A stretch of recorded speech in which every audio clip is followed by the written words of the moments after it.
Alexa, medyo naparami na ata ang inom nito dahil napansin nila na hindi na niya makontrol ang sarili. Excuse me ladies, kailangan na naming umuwi ng asawa ko. Maraming salamat ha, wika ni Gab sa kanila. Sige po sir. Sir Gab, maraming salamat din sa pagpunta. Sagot naman ng mga kababaihan.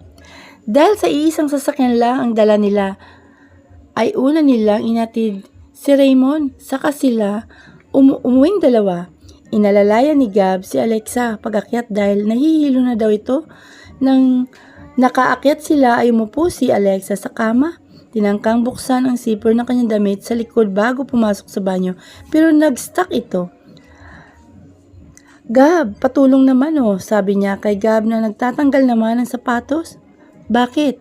Hindi ko matanggal ang zipper ng damit ko Na-stuck ata, sagot naman niya. Dahan-dahan ang lumapit si Gab sa kanya. Sa nararamdamang hilo ni Alexa ay medyo hirap na itong tumayo. Pagtayo niya mula sa kama ay muntikan na siyang masubsubuti na lamang ay nasalo siya ni Gab.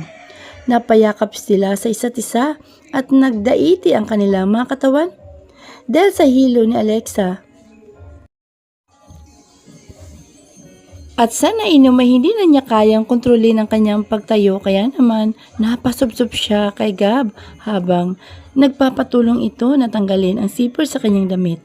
Napayakap sila ngayon sa isa't isa and it feels awkward. To Alexa, wag na lang, matutulog na lang ako na ganito. Agad niyang tanggi pagkahiwalay niya sa pagkakayakap kay Gab. Hindi, akin na. Alam nga naman na matutulog ka na nakabistida. Alok naman ni Gab saka pinihit siya patalikod sa kanya. Naging awkward ang pangyayaring yun kay Alexa ngunit ayaw na niya ipahalata kay Gab ngunit ang hindi niya alam ay ganun din ang nararamdaman ng lalaki. Dahan-dahan na binubuksan ni Gab ang zipper na naka-stuck sa damit ni Alexa. Nang mapakawalan niya ito ay dahan-dahan niyang ibinaba ito. Tumambad sa kanyang likod ni Alexa. Hindi niya alam pero nakaramdam siya ng init sa katawan habang pinagmamasdan ang hubad na likod ni Alexa. Nakaramdam siya ng pagnanasa at init dahil na rin sa kanyang nainom.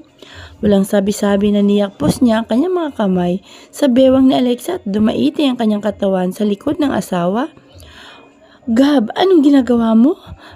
Mahinahong tanong ni Alexa na nararamdaman din ang init ng hininga ni Gab sa kanyang balat. Hindi sumagot si Gab bagkus ay dahan-dahan niyang idinampi ang kanyang mga labi sa liig nito. Napasinghap si Alexa sa ginawa ni Gab. Hindi rin niya maintindihan ang kanyang nararamdaman sa mga oras na yun. Gusto man niyang magprotesta ngunit mas malakas ang silakbo ng